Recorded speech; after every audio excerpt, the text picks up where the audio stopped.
एक सीधा साधा गांव का भगत कभी कथा नहीं सुनता था,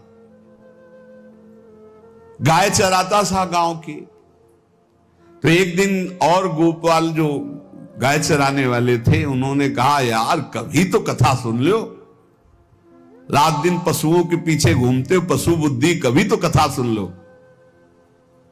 तो एक दिन सोचा दोपहर के भोजन गांव में पाएंगे जाके अपने घर में, और कथा हो रही वहीं से निकल लेंगे, जो सुन लेंगे तो सुन लेंगे।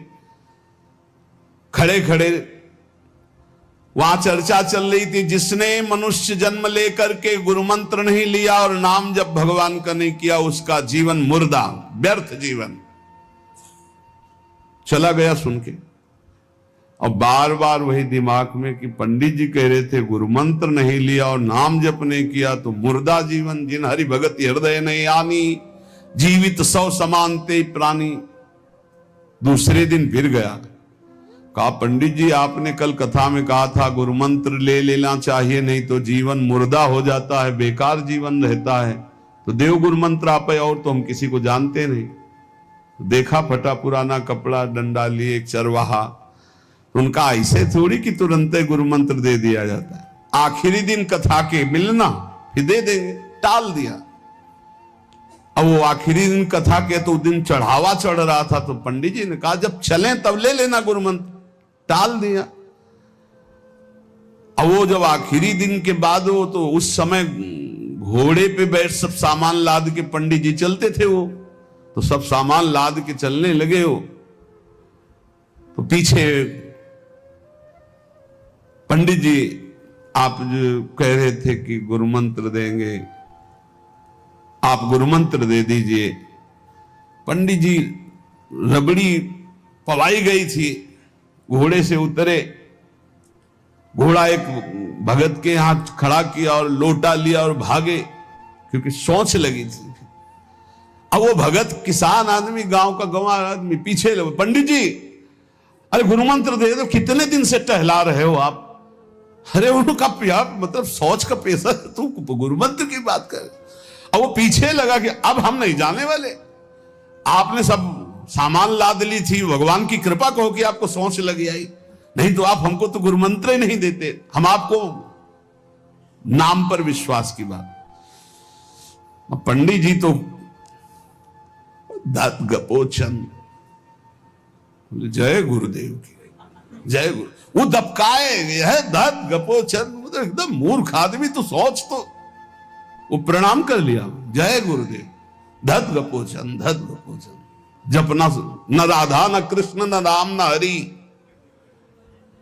घर आया, बोले आज से गाय चराना बंद। बोले क्यों? बोले गुरु मंत्र मिल गया, अब हम भजन करेंगे, हमारा जीवन मुर्दा नहीं रहेगा, अब जीवन सार्थक रहेगा।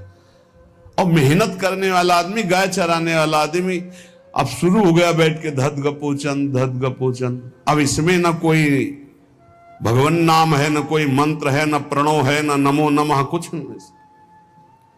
गांव के लोग, घर के लोग बोले कि यार 50 गाय चराता था, पता नहीं कौन सा हम लोगों का पाप उदय हुआ कि कह दिया कि कथा सुन लेना। अब वो गाय चराना भी छोड़ दिया, अब गपोचन शुरू हो गया। अब उसकी ऐसी लगन लगी, सहज सरल भोले जो होते हैं ना, हरिवंश महाप्रभु कह रहे हैं, मुनि मन ध्यान धरत नहीं पावत, करत विनोद संग बालक भट, दास अनन्य भजन रस कारण, जैसे हित हरिवंश प्रगट लीलान। लालजू महाराज बड़े बड़े मुनियों के ध्यान में नहीं आने वाले, बड़े विनोदी। रुक्मिणी जी से कहा तैयार हो, भगत के दर्शन करने चलना है। रुक्मिणी जी ने कहा बहुत दिनों बाद आज आपको किसी भक्त की याद आई, प्रभु जरूर कोई महाभागवत होगा, हम चलते हैं। बोले बहुत विचित्र महाभागवत। चले, साधारण वेश में चलना है। जब गांव में गए, उस भगवान तो सर्वज्ञ ही है, उसके घर के दरवाजे में बैठ गए और रुक्मिणी जी से कहा कि पहले तुम मिल के आओ भगत के, फिर हम मिलेंगे। रुक्मिणी जी ने कहा हाँ ये उत्तम बात है, पहले हम उनको दर्शन दे के और दर्शन करके आती है। तो आंख मूंदे ऐसे, न खाना न पीना, धत गपोचन।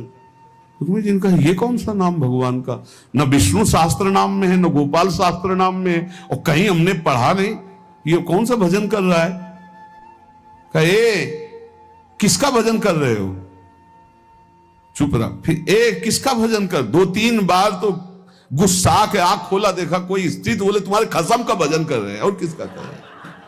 वो रुक्मिणी जी आ गई, बोले बहुत जानकार भगत है प्रभु द्वारिकाधीश से कहा बहुत जानकार भगत है। बोले क्यों, बोले हमने कहा कि किसका भजन कर रहे हो, देखो हम इतना छुप के गई थी, लेकिन वो पहचान गए, वो कह रहे तुम्हारे खसम का भजन कर रहे थे।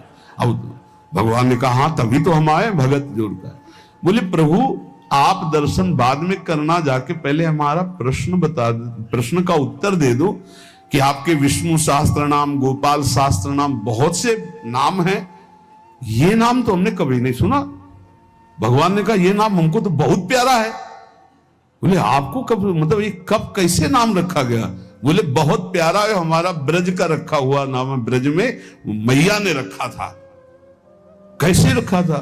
बोले एक दिन मैं माखन चोरी कर रहा था, सखा के कांधे पर खड़ा हुआ, ऊपर माट में हाथ डालकर मक्खन पूरा ऐसे खाता जाता, सखा को पवाता जाता। इतने में मैया और गोपी जन आ गई।